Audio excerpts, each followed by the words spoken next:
เอาเองยาไก่ที่สลัดเอาเต็มบ่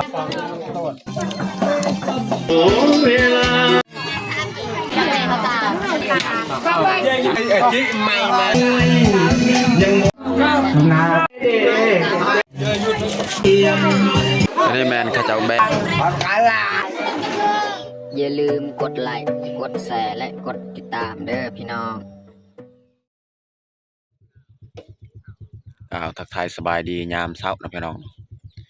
มื้อนี้ก็คือมื้อที่ทีมงานเฮาได้ล้มควายที่เจ้าของงานเพิ่นเนาะอันนี้ก็แต่เช้าๆแหละเฮาก็ขึ้นมาอยู่เฮือนของเพิ่นเนาะทีมงานของเฮาก็สิเกียมเฮ็ดสีควายเนาะหรือว่าสีแบงเป็นพูดเป็นหยังเนาะแล้วก็สิมีการเฮ็ดกินซอยจอกซอยจุและประมาณนั้นแหละถ้าว่าลมควายก็ต้องเฮ็ดกินแบบนั้นเนาะพี่น้องเนาะบ่อะไรห่างไม่แต่ทุกคนติดตามเบิ่งติดตามชมแบบยาวๆเลยตอนนี้ก็เรียบร้อยทีมงานเฮาควายของเฮานี่ลงจากบอนเขาพูกนี่แหละเขาลงมาเฮ็ดอยู่กลางเฮือนนี่แหละแต่ว่าคนก็ยังมาบ่ทันหลายคนเนาะบนนี้แหละเขาผูกไว้เขาจะลากลงไปเฮ็ดอยู่กลางเฮือนเลยนี่กำลังเริ่มพี่น้องว่าดับจัดอยู่กำจัดแรกลายกากกระบะวันนั้นดูว่าลายเราก็ต้องจอดดูจัดอยู่ไก่อยู่ปูผบัดไว้เลยเนาะอยู่แล้วก็เกรงนุ่มเลยปากรอในคอยเรือปลาแห้งยาขนาดนี้แรกง่ายการเต้นเรื่องใจหน้าเตียงนี่เตียงหน้าตักจานทำเกลือระวังอย่างเนาะจะได้ปัญญาต้องข้าเอากลับ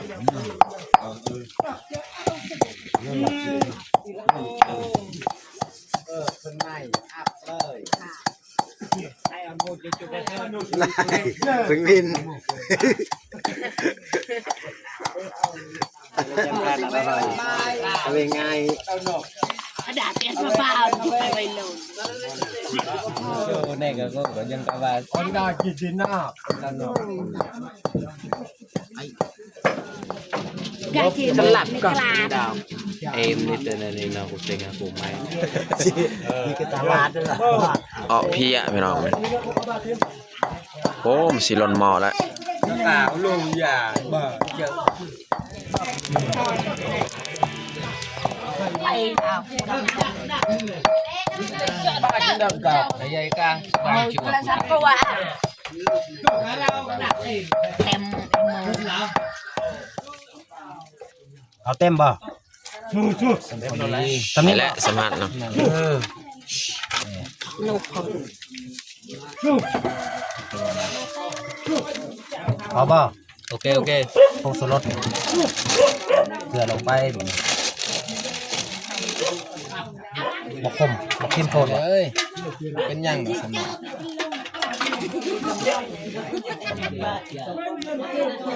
เจอกับจ่ายันอันอยู่ข้างในก่อนเนี่ย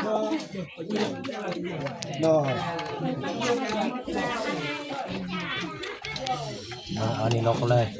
มาเดียวเนาะเอาที่เอาคามานี่ใส่ได้ค่ะ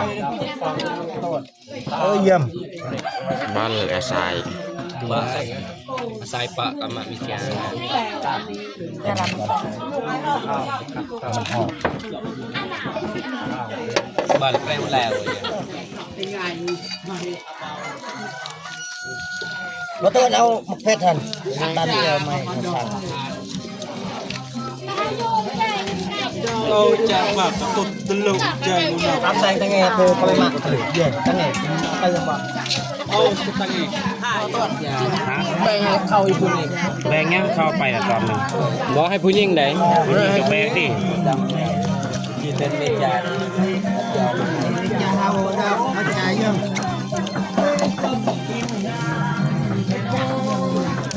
จะปิ่งซุปโป้ทุกแข็ง โอ้ยไปเลยเด้อ กับปิ่งในถุงหนึ่งพอดี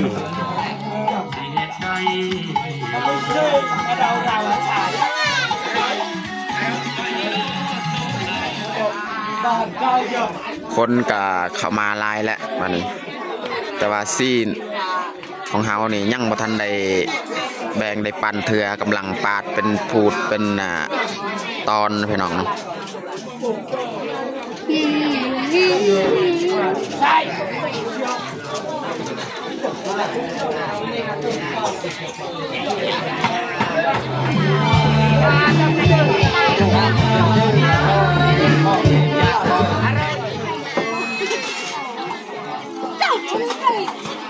บรรยากาศนี่คึกคืนขนาดเลยพี่น้อง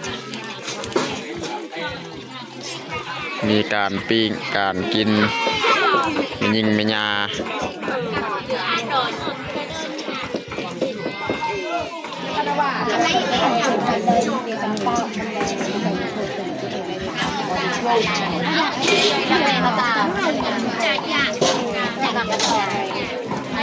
anh dài như thế các bạn bạn nóจะมาเอาไป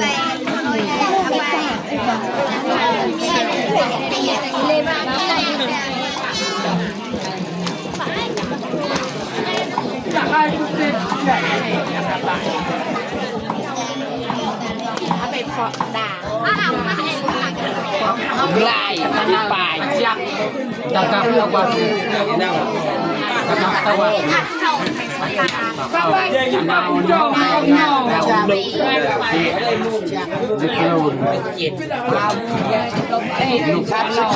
เอาไปตักเพิ่มเอาย่องเอาจะไปดูở đây cũng tem khả năng đều cho ngài ơi ngài ở đây lo con nó đâu vậy ai anh nhiều bệnh bầm nào ôi không hay làng rồi này chị mày mà nào xuống đông đeo tao phải đi tao phải đi tao tay lo vô lên nè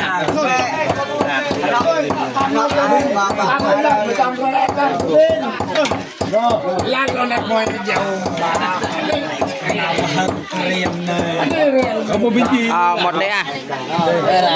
chụp nó mình chụp lên mình cả có chụp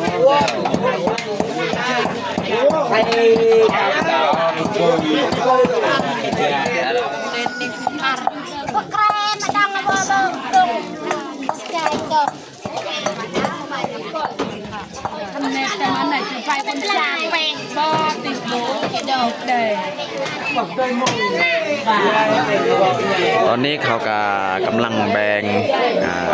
กระดูกแบ่งหนังมันแบ่งเครื่องในส่วนฝากตรงนี้นี่แมนเนื้อมันยังบ่ทันได้แบ่ง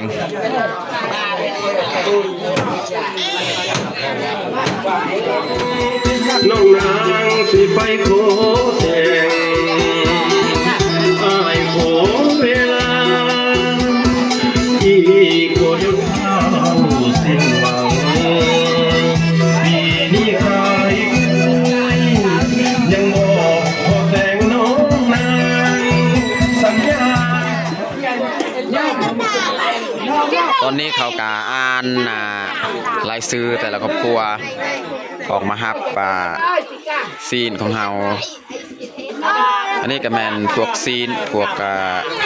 เครื่องในพวกกระดูกมันแต่ว่าซีนสดๆแมนพูดพี่น้องยังอยู่หั่นนำมาทันในแบงเถื่อเข้ามาครับคอนเสิร์ตคนเสิร์ฟให้หลับเสิร์ฟ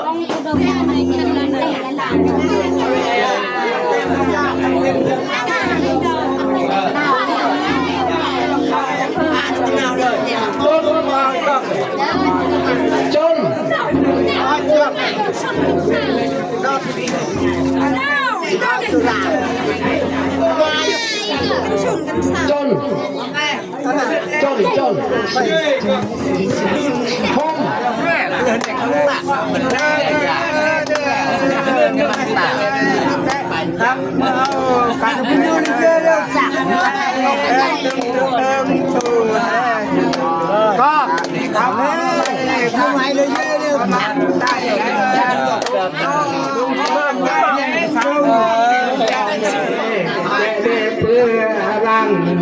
จะเวียนปืนแดงยำเมื่อคำปืนยำยำปืนโดนยำมาลูกเอ้ยเวียนปืนยำยำตกยำจนดิ้งนะจะเวียนยำดิ้งยำเพื่อนนาไปเราสอดตาพอมาเอ้ยมาเอ้ยรับรอบหน้าต่อยเขาดิ้นเนื้อสอยแท้สอยหลอม ตอนนี้ก็ทีมงานสาบานเฮากำลังทับเอาซีนอันนี้ซีนสดมันคนละโลกลัวหรือว่าครอบครัวละโลกลัวเนาะซีนสดนี่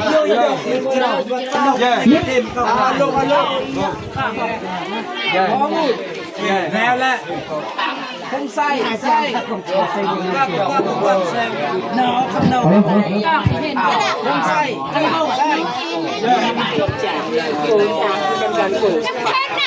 ันนี้แมนเขาจะแบ่งเครื่องในมัน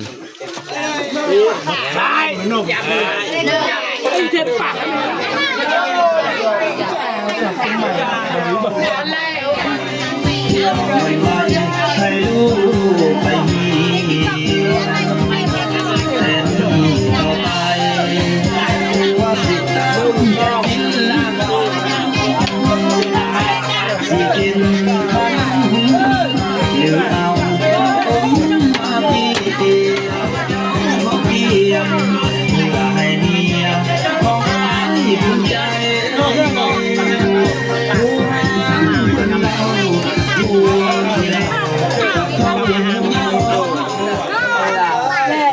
จอยบูมบูม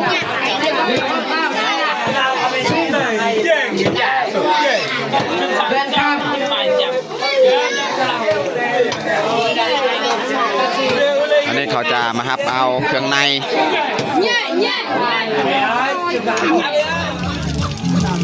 ตอนนี้ก็หลังจากเขาแบ่งซีนเนื้อต่างๆเบิดอันนี้เหลือแต่ส่วนกระดูกแขนขากระดูกพัวมันเขาต้ม2 หม้อแบ่งเป็นดีเรียบร้อยถือว่าเสร็จสิ้นงานของเพิ่น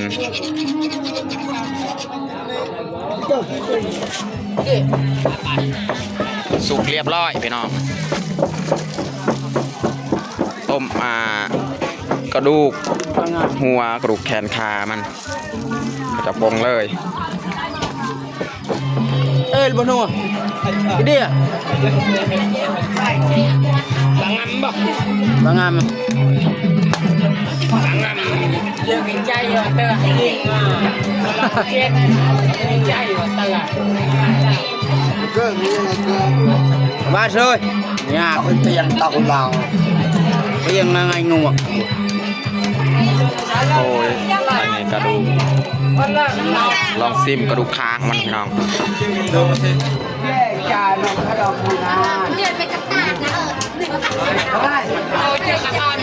ป็นกะลางต้องเล็บอิ่วเป็นกะลางพอกะลางนะต้องเอาเริ่มเลยครับอะไรเอาจะได้รู้เป็นเงาจะได้เดี๋ยวอะไรเดี๋ยว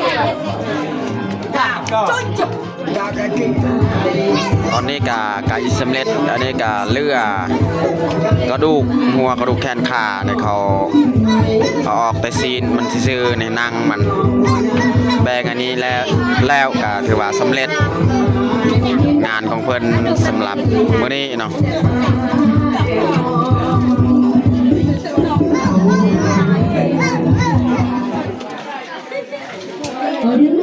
อยากงานเราอยากไป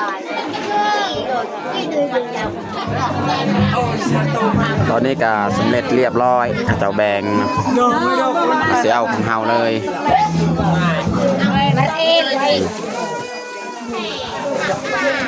ไล่แต่เท่านี้แหละแบ่งกันแต่ว่าสำเร็จสิ้นงานดองของเพิ่นสำหรับมื้อนี้ เอ๊ะ